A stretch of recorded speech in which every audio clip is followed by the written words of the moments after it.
آپ دیکھتے ہیں بڑھاپے میں کچھ لوگ ایسے ہوتے ہیں کہ جن کو یہ بھی یاد نہیں رہتا کہ میرا نام کیا ہے، میں کہاں ہوں، مجھے کدھر جانا ہے.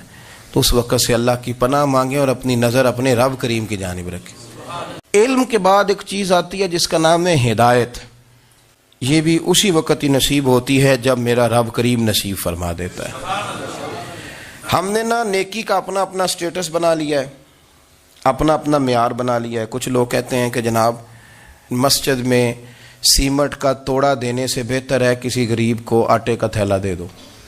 اب اس نے اپنا مزاج بنا لیا نا نیکی کا، اس نے اپنا سٹیٹس بنا لیا ہے. میرا یہ سوال ہے کہ نبی پاک صلی اللہ تعالی علیہ وسلم جب مدینہ شریف آئے تھے تو حضور نے سب سے پہلے غریبوں میں آٹا تقسیم کیا تھا کہ سب سے پہلے مسجد بنائی تھی؟ کیا عجیب لوگوں کا رنگ ہے. اپنی مرضی کی ہدایت، اپنی مرضی کا تقوی، اپنی مرضی کا معیار. مسجد کوئی بڑا چھوٹا خطیب بھی میری طرح کا ہو نا تو وہ مسجد میں بیٹھ کے جب نبی پاک کی بات کرتا ہے تو کہتا ہے میرے رسول پاک غریبوں کا سہارا بن کے آئے. وہ غریبوں کی بات کرتا ہے، مسکینوں کی، لاچاروں کی، کمزوروں کی بات. تو مسجد ہی تو وہ ادارہ ہے جہاں سے غریبوں کی بات ہو رہی. تو اب لوگوں نے غریب کو اور مسجد کو لڑانا شروع کر دیا. اس کو لڑاؤ کہ مسجد میں پیسے دینے سے بہتر ہے آپ غریب کو آٹے کا تھیلا دے دیں. آپ یہ کیوں نہیں کہتے کہ مسجد میں بھی آپ توڑا دیں ایک سیمٹ کا اور ساتھ غریب کو بھی خدمت کریں؟ یہ کیوں نہیں تقویٰ؟ اپنی اپنی مرضی کا مزاج، اپنی اپنی. کچھ لوگ کہتے ہیں چھوڑو جی، ساری زندگی انسان نماز پڑھتا رہے اور پھر گالیاں بھی دیتا رہے، بندہ داڑھی بھی رکھ لے اور جھوٹ بولنا بھی نہ چھوڑے. تو یہ آپ نے اپنے پاس سے تقوی کا معیار بنایا. گالی دینے کا گناہ ہے اور داڑھی رکھنے کا ثواب ہے. تو اگر آپ داڑھی رکھے ہوئے ہیں اور آپ کوئی غلطی کر رہے ہیں تو اس سے آپ کی داڑھی کا ثواب ختم. اللہ کرے آپ کو سمجھ آئے میری بات. آپ کوئی غلطی کر رہے ہیں، داڑھی کا ثواب اس سے ختم، وہ اپنی جگہ پہ قائم ہے چیز. اپنی مرضی کا کیوں تقوی کا معیار بناتے ہیں؟ تقوی کا مزاج اپنی مرضی کا نہ بناؤ. اللہ کی بارگاہ سے دعا مانگو کہ یا اللہ ہمیں ہدایت کا نور عطا فرما. اللہ تو ہمیں رستہ دکھا، تو بتا کہ ہدایت کیا ہے. تو رب فرماتا ہے اللہ ولی الذین آمنوا، اللہ مومنوں کا مددگار ہے. یخرجہم من الظلمات الی النور، وہ انہیں اندھیروں سے نکالتا ہے اور نور کی طرف روشنی عطا فرماتا ہے. اندھیروں سے نور کی طرف اللہ لاتا ہے. اللہ ولی، اللہ مومنوں کا ولی ہے، وہ انہیں اندھیروں سے نور کی طرف نکالتا ہے. ہدایت ہمیشہ اللہ کی طرف سے سمجھے. جب وہ نماز کی توفیق دیتا ہے تو اپنے فضل سے دیتا ہے. جب وہ ذکر کی توفیق دیتا ہے تو اپنے فضل سے. ہم سمجھتے ہو جی فلانا نہیں پڑھ رہا بڑا بیوقوف ہے، فلانا نہیں پڑھ رہا، تو تم کیا اپنی عقل کے زور پہ پڑھ رہا ہے؟ میں جی اللہ کے فضل سے 2 سپارے پڑھتا ہوں، تو کس پہ احسان کرتے تو 2 سپارے پڑھ کے رویا کر. کہا اگر مالک تو بڑا قریب نہیں. بڑے لوگ ہیں جن کو پورا قرآن حفظ ہے پر انہیں پڑھنے کی توفیق نہیں، تو انہیں فضل کیا اور مجھے توفیق دے دی ہے پڑھنے کی. رویا کر، پڑھ کے رویا کر. راتی ساری کر کر زاری، او نیند اکھاں تھی توندے تے فجرے اوہی گناہگار کہاون سب تو نیوے ہوندے. مہربانی کریں، ڈریں، نیکی کریں تو پھر ڈریں، پھر احساس پیدا کریں، پھر اپنے اندر وہ کمزوری لائیں کہ توبہ توبہ مجھے تو پتہ ہی نہیں، تو جانتا ہی نہیں. حضرت سیدنا امام اعظم ابو حنیفہ رحمۃ اللہ تعالی علیہ کے ساتھ ایک شخص کہتا میں نے نماز پڑھی تو عشاء کی نماز تھی. یہ جو لوگ بڑے ہوتے ہیں نا، جن کے پیار کرنے والے بڑے ہوتے ہیں، ان کے گرد خوف بھی بڑا ہی ہوتا ہے. انہیں بڑا ڈر لگتا ہے، بڑی بعض اوقات آزمائش ہوتی ہے ان کی. عشاء کی نماز کہتے پڑھی تو امام صاحب نے نا عشاء کی نماز میں تلاوت کی آیتیں فَمَن يَعْمَلْ مِثْقَالَ ذَرَّةٍ خَيْرًا يَرَهُ وَمَن يَعْمَلْ مِثْقَالَ ذَرَّةٍ شَرًّا يَرَهُ. فرمایا جو ذرہ برابر خیر کرے گا وہ بھی قیامت میں دیکھے گا، اور جو ذرہ برابر شر کرے گا وہ بھی قیامت میں اس شر کو دیکھے گا، اس کے سامنے آئے گا. تو وہ شخص کہتا ہے کہ سارے لوگ نماز پڑھ کے چلے گئے تو امام صاحب رحمۃ اللہ علیہ نے اپنی داڑھی پکڑی، رو رہے ہیں. کہتے ہیں وہ ذرہ برابر نیکی کا بدلہ دینے والے، وہ ذرہ برابر شر پہ سزا دینے والے میری سفید داڑھی کو دیکھ. مالک میرے ذرے ذرے سامنے نہ لانا. لوگ تو میری بڑی قدر کرتے ہیں دنیا، میں تو بڑا پہچانا جاتا ہوں. لوگ تو میری راہوں میں پھول لیے کھڑے ہوتے ہیں، مجھے بڑا نوازتے ہیں. قیامت میں رسوا نہ کر دینا، میرے لیے مشکل ہو جائے گی۔ وہ کہتے ہیں میں نے امام صاحب کا درد دیکھا، مجھے کوئی کام تھا تو میں چلا گیا، میں نے کہا کہ وہ اس وقت اللہ کے حضور حاضر ہیں تو میں دوبارہ آؤں گا۔ کہتے ہیں میں تہجد کا وقت آیا تو امام صاحب وہیں بیٹھے تھے اور ان کی داڑھی آنسوؤں سے بھری ہوئی تھی اور زور سے داڑھی پکڑی ہوئی، کہنے لگے مالک رسوا نہ کر دینا، قیامت میں رسوا نہ کر دینا۔ یار جو ہدایت یافتہ لوگ تھے وہ تو ڈرے ہوئے تھے، وہ تو سہمے ہوئے تھے، وہ تو کہتے تھے یہ اس کا فضل نہیں، اس نے بلا لیا، یہ اس کا کرم نہیں۔ حضرت بایزید بسطامی کسی کافر کو دیکھتے تو رو پڑتے، کہتے مالک تو کتنا کریم ہے، یہ بے ایمان رہ گیا، تو نے اپنے فضل سے مجھے اپنے نبی کا غلام بنا لیا۔ وہ رو پڑتے۔ یہاں تو لوگوں کا دعویٰ ہی بڑا ہے، نمازی اللہ خیر فرمائے وہ تو دوسروں کو گھورتا ہے، وہ کہتا ہے جنت کا میں مالک ہوں، کنجیاں میرے پاس ہیں، میں کسی اور کو گھسنے نہیں دوں گا، اور اگر 2-3 حج کر لے تو پھر تو وہ کہتا ہے کہ اب میرے سے پوچھ کے لوگ جنت میں جائیں گے معاذ اللہ، اور اگر وہ 2 4 5 7 دفعہ کوئی نفل پڑھ لے تو پھر وہ کہتا ہے چھوڑیں جی سارے لوگ بے عمل ہیں، میں اکیلا نیک ہوں۔ نہ ایسا کریں، اپنی توجہ اپنے رب پہ رکھیں، اپنی توجہ اپنے معین الملت والدین، عطائے رسول، ہند الولی، غریب نواز، خواجہ معین الدین چشتی، حضرت خواجہ اجمیر، شاہ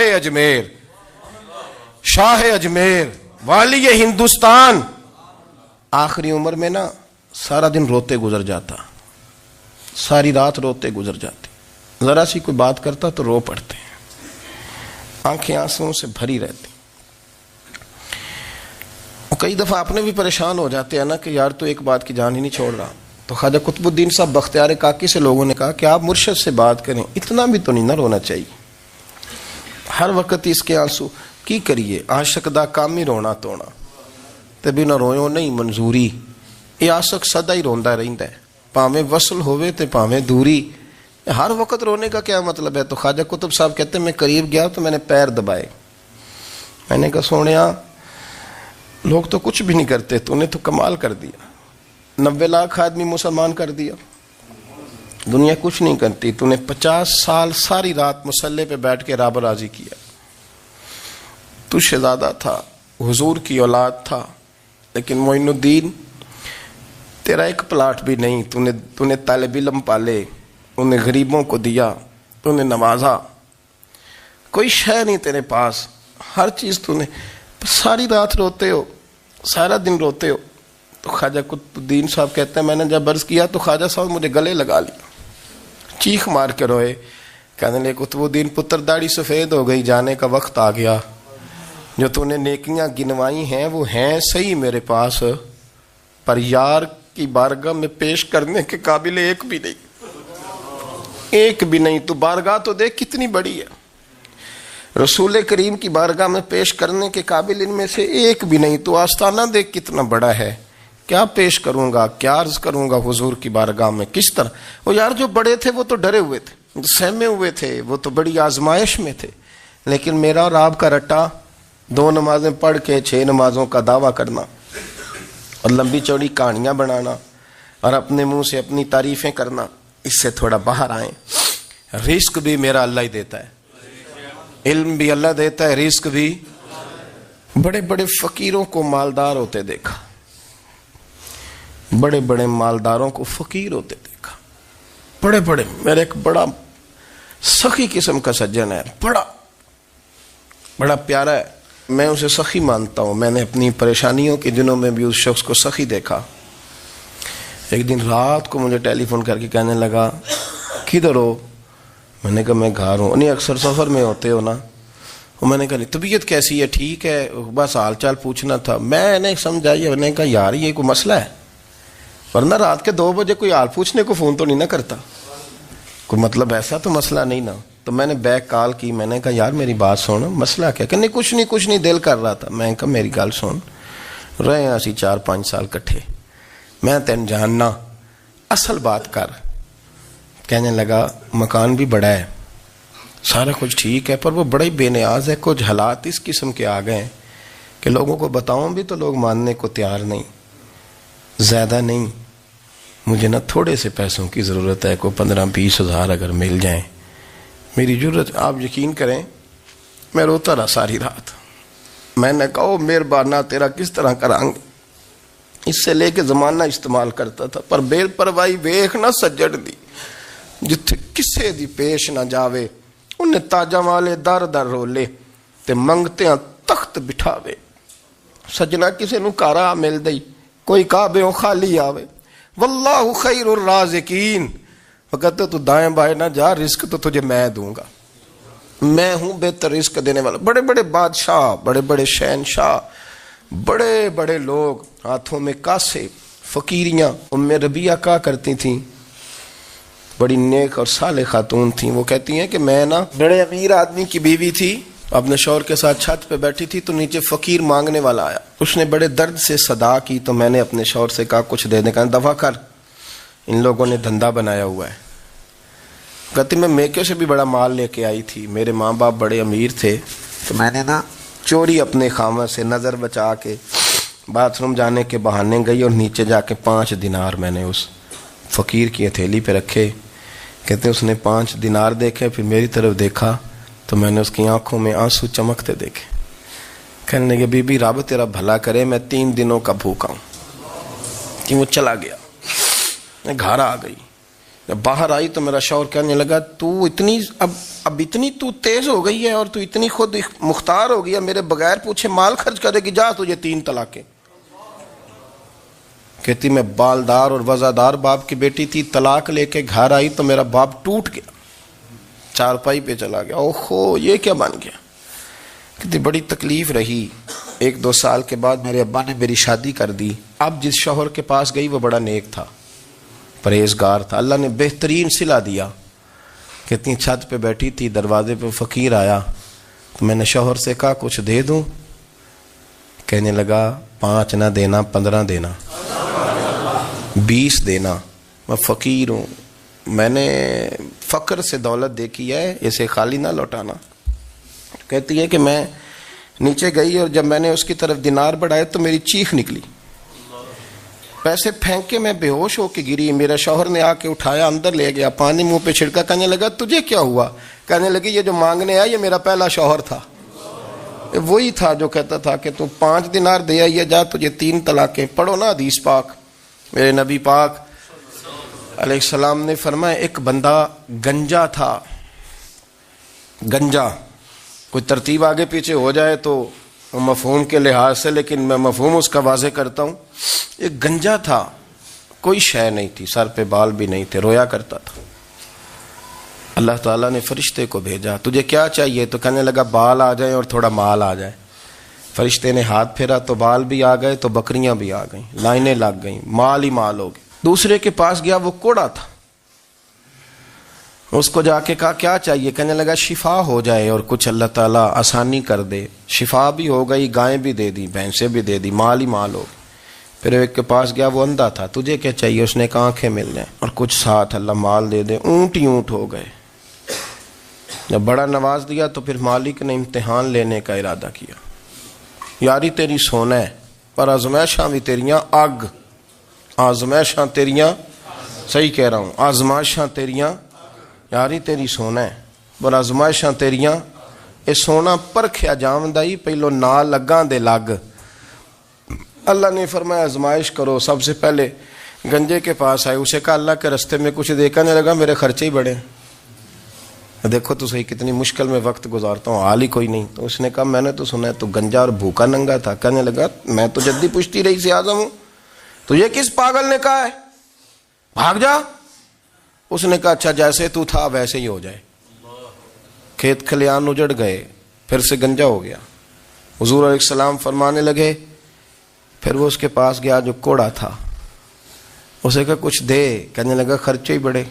اب پوچھ لیں کسی امیر آدمی سے، کہے گا چکی کے نیچے ہاتھ ہے میرا، میرے سے زیادہ تو اب پریشان بندہ ہی کوئی نہیں، کیا بتاؤں آپ کو، اتنا ٹیکس ہے، اتنا جرمانہ ہے، فلانی شے، بڑا کچھ گنواتے ہیں لوگ۔ اس نے کہا میں نے تو سنا تو پہلے کوڑا تھا۔ اس نے کہا جا دوڑ جا، میں تو رئیس اعظم ہوں، دادا بھی پردادا بھی اور ساری نسل ہی۔ اس نے کہا اچھا جیسے تو تھا ویسے ہی ہو جائے۔ پھر وہ گیا اندھے کے پاس اور جا کے کہا اللہ کے نام پہ کچھ دے۔ تو کہنے لگا رب کے نام پہ؟ یہ کھڑے ہیں اونٹ، جتنے تیرے دل کرے لے جا۔ اس نے کہا کیا معنی اس بات کا؟ کہنے لگا یار تجھے کیا بتاؤں، میں تو اندھا تھا، میں نے تو کبھی دنیا دیکھی نہیں تھی، پھر اس کریم نے فضل کیا تو مجھے بڑا کچھ دکھایا، میں کیا بتاؤں، میرا دل کر رہا ہے کہہ دوں کہ پھر اس نے کعبہ دکھایا، پھر اس نے روضہ رسول دکھایا، پھر اس نے ریاض الجنہ کے سجدے دکھائے، پھر اس نے اپنے محبوب کے دروازے کی رونقیں دکھائیں، اس نے بڑا کچھ دیا، اس نے بڑا نوازا۔ میرے پاس تو شاید میں بدکار پرانا خادم، کسے در ملی نہ ٹوئی، اے واصف یار نے نظر جو کی تھی، پھر واصف ہی ہوئی، یہ تو اس کا کرم ہوا۔ تو یہ وہ کہنے لگا تو اللہ کے نام پہ جان مانگ، میں وہ بھی دینے کو تیار، میرے پاس تو شے کوئی نہیں تھی، مجھے تو اپنا پتہ ہے، میں تو کوئی شے نہیں تھا، کچھ نہیں تھا میرے پاس، یہ تو ان کا کرم ہے کہ رخ ان کا ادھر ہے، اور مختصر سی میری کہانی ہے، یہ جو بھی ہے ان کی مہربانی ہے۔ تو وہ کہنے لگا میں بھی کچھ لینے نہیں آیا تھا، تیری آزمائش ہی کرنے آیا تھا، تیری عزتیں بھی سلامت رہیں گی، تیرا مال بھی سلامت رہے گا، تیری شفا بھی۔ اپنی زندگی میں کبھی بھی اللہ کی بارگاہ سے توجہ ادھر ادھر نہ کریں، چھوڑیں لوگ کیا کر رہے ہیں، دنیا کیا کہہ رہی، کبھی بھی اپنی توجہ دائیں۔ ہمارا یہ مسئلہ بن گیا کہ ہماری سیاست ہے، ہماری دنیا داری ہے، ہم بندوں کو راضی کرنا چاہتے ہیں، ہم دیکھتے ہیں کون کس طرح، اور آپ یقین کریں آپ تھک جائیں گے، بندے راضی نہیں ہوں گے، وہ نہیں راضی ہوتے، آپ ان کو منا کے لائیں گے تو ادھر والے نکل جائیں گے، ادھر کو منائیں گے تو ادھر والے نکل جائیں گے۔ اس چکر سے باہر آئیں، اس رب کو راضی کریں جو فرماتا ہے ان الذین آمنوا وعملوا الصالحات سیجعل لهم الرحمن ودا، فرمایا تو ایمان لانے کے بعد نیک عمل کر، میں لوگوں کے دلوں میں تیری محبت پیدا کر دوں، رحمان لوگوں کے دلوں میں محبت ڈال دے گا، اللہ لوگوں کے دلوں میں۔ اپنی نظر ہمیشہ اپنے رب پہ رکھیں، اتنی لمبی چوڑی دنیا داروں سے امیدیں نہ وابستہ کریں۔ میں نے دیکھا ہے لوگ کا سالیسی کرتے ہیں، کبھی اس کے دروازے پہ کبھی اس کے دروازے پہ، ان چکروں سے باہر آئیں اور اپنے رب کی بارگاہ کی طرف توجہ کریں، استغفار شوق سے پڑھا کریں، اور اکیلے میں نا، اکیلے میں حضرت رئیس المتکلمین مولانا نقی علی خان صاحب رحمۃ اللہ نے لکھا ہے کہ فرعون 500 سال حکومت کر گیا، یہاں تو 5 سال کی حکومت کی پیر لڑکھڑاتے ہیں، 500 سال۔ فرماتے اصل وجہ یہ تھی کہ دنیا جب سو جاتی تھی نا تو اوپر چادر لے کے تو مصلے پہ بیٹھ جاتا تھا اور ہاتھ باندھ کے کہتا تھا رب تو ہی ہے، میرا پردہ نہ کھولنا، مالک تو ہی ہے، کرم نوازی کرنا، میری پکڑ نہ کرنا۔ وہ بے ایمان ہو کے اگر 500 سال ہاتھ باندھے تو گزارا کر لیتا ہے، تو ایماندار ہے، پر مسئلہ یہ ہے کہ تو رات کو بکل مار کے ہاتھ نہیں نہ باندھتا، تو منت نہیں کرتا، تو استغفار نہیں کرتا۔ توبہ کریں تو بچے رہیں۔ وہ اتنی لمبی حکومت کر گیا چونکہ رات کو کہتا تھا مالک رب تو ہی ہے، لیکن مہربانی فرما، میری پکڑ نہ فرمایا، تو اللہ نے تو اس کو مہلت دے دی۔